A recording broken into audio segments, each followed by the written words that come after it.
हाँ 14%, 1-2 महीना ही हुआ था साहब। यहाँ पे आए, यहाँ पे प्याज का जो हब है एशिया कंट्री में सबसे बड़ा है साहब। यहाँ आने के बाद ही किसानों ने मांग की, क्योंकि दिल्ली में जब बैठते हैं ये लोग वहाँ पे खाने वालों के लिए प्याज की बात करते हैं। तो 14% था। नहीं पवार साहब ने यहाँ पे ओझर में मैं आपको एक बात याद दिलाना ट्रेन से वो 5 बजे मुंबई में गए। अच्छा सरप्रीत जी, बहुत देर से हमारे 2 मेहमान छूट गए, मैं उनके पास आ रहा हूँ। मेरा सवाल आप सुनिए, जेल साहब मेरा सवाल है, बोलिए। ये बिलोंग करते हैं। अच्छा ठाकरे पक्ष को सुन लेते ना, आपके सहयोगी है। एमएसपी को, जेल साहब बोलिए आप। एमएसपी को लेके पूरे देश भर से किसान दिल्ली गए थे। 700 किसान एक साल भर में मरे थे, पर उसके ऊपर से क्या किया? मैं आ रहा हूँ, आपके पास आ रहा हूँ। 700 किसानों की जान गई। उस पे इनको कोई एक साल बाद प्रधानमंत्री जी प्रेस कॉन्फ्रेंस लेते हैं और बोलते हैं कि हम 3 हमारे काले कानून पीछे लेते हैं। आहेर जी जवाब दीजिए,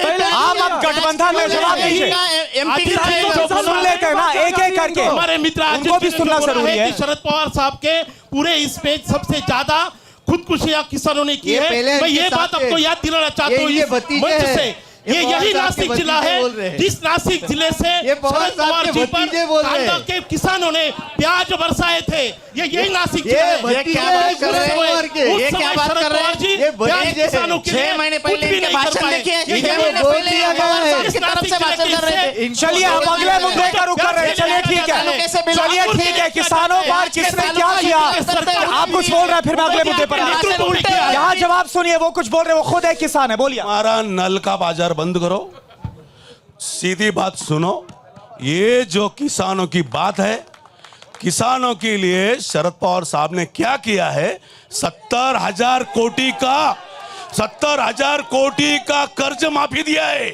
इन लोगों ने 12,000 रुपया, 6,000 रुपया महीने में किसानों को भिखारी बना दिया। इन्होंने किसानों को भिखारी बना दिया। आप कुछ बोल रहे हैं, फिर अगले मुद्दे पर जाना होगा। देश एक है, पॉलिसी एक होनी चाहिए। उन्होंने क्या किया, जो किसान प्याज का जो है ना, उन्होंने निर्यात शुल्क जो उधर उठाया, वो गुजरात का उठाया, महाराष्ट्र का उठाया नहीं। बाद में जब अभी रेट बढ़ा और व्यापारियों के इसमें ठेले में जब प्याज है, तब इन्होंने ये निर्यात। चलिए किसानों का अपना दर्द है, मैं आऊंगा आपके पास, आऊंगा, मौका दिया है। अगले मुद्दे पर जाना है, मुझे अगले मुद्दे पर जाना है। अगला मुद्दा यह है कि क्या महायुति की अगर हम बात करें तो, क्योंकि आज अमित शाह की तरफ से इंडिकेशन दिया गया कि कौन होगा सीएम, इस पर फैसला होगा चुनाव के बाद। क्या कोई कंफ्यूजन है? इस पर मैं एक एक करके जवाब लूंगा। और आखिर महाअघाड़ी की तरफ से कौन होगा अगर महाअघाड़ी आती है सत्ता में? मैं सबसे पहले आना चाहूंगा चौहान साहब आपके पास ही।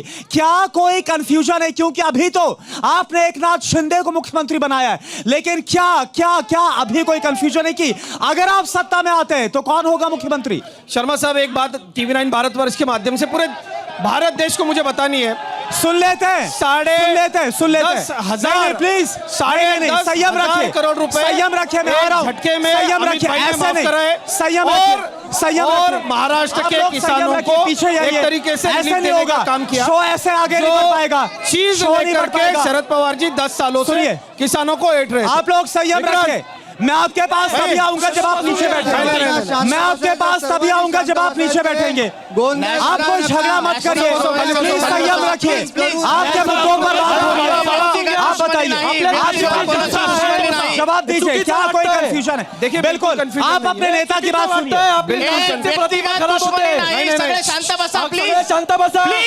शांत बसा, प्लीज आपसे गुजारिश कर रहे हैं, शो बंद करना पड़ेगा। अगर आप ये करेंगे तो शो को बंद करना पड़ेगा, शो को बंद करना पड़ जाएगा, ब्रेक लेना पड़ेगा। आपकी वजह से शो शगर खाली बसून गया ना, तो आपके नेता कुछ बोल पाएंगे ना आपके मुद्दे उठ पाएंगे। सरकार कृपया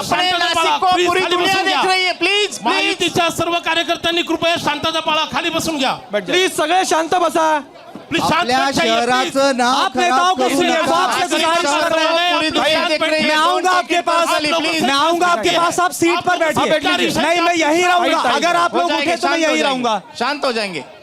प्लीज प्लीज प्लीज डोंट अब मैं आप लोगों के साथ डिबेट करूं, मैं यहां पर रहूंगा जब तक वहां पर आप सिस्टम नहीं मेंटेन करते, मैं यहीं पर रहूंगा। आप बताइए, जो मेरा सवाल था, देखिए, कि मैं क्या तो कोई सीएम चेहरे को लेकर कंफ्यूजन है बड़े क्या? कॉन्फिडेंस के साथ कहता हूं, सीमा हिरे, राहुल ढिकले और हमारे लोकप्रिय उम्मीदवार यहां से देवयानीताई फरांदे और हमारी एनसीपी की उम्मीदवार जो है देवलाली कैंप से सरोजताई आयर, वो बड़े बहुमत से जीतेगी, मुझे कॉन्फिडेंस है। साथ ही नहीं, मेरा सवाल जीत पर है ही नहीं, कॉन्फिडेंस के साथ आप सवाल घुमा रहे हैं। हम मेरा सवाल है कौन होगा मुख्यमंत्री, कौन कुर्सी पर बैठेगा? वही सर, वही शर्मा साहब, हाँ। हम आदरणीय एकनाथ शिंदे जी के नेतृत्व में ये चुनाव लड़ रहे हैं। हाँ, महायुति त्याग पर तो आधारित अमित शाह है। क्यों बोल रहे हैं कि चुनाव त्याग के पर बाद ही? आधारित है। देखिए, भारतीय जनता पार्टी की एक सिस्टम है, पार्लियामेंट्री बोर्ड तय करता है कौन होगा सीएम। मैंने नवनीत राणा बाकी का की इंटरव्यू सारी लिया, उन्होंने बोला हम तो चाहते हैं देवेंद्र फडणवीस बने। हर कार्यकर्ता चाहता है कि उसका नेता, मैं भी चाहता हूं कोई देवेंद्र जी कंफ्यूजन बने। है क्या? हमारे महायुति में जीतने के कोई बाद भी बैठेंगे हम। confusion अजित पवार गोट, अजित पवार हमारी गोट। महायुति में कोई भी कंफ्यूजन नहीं है। हाँ। चुनाव के बाद में,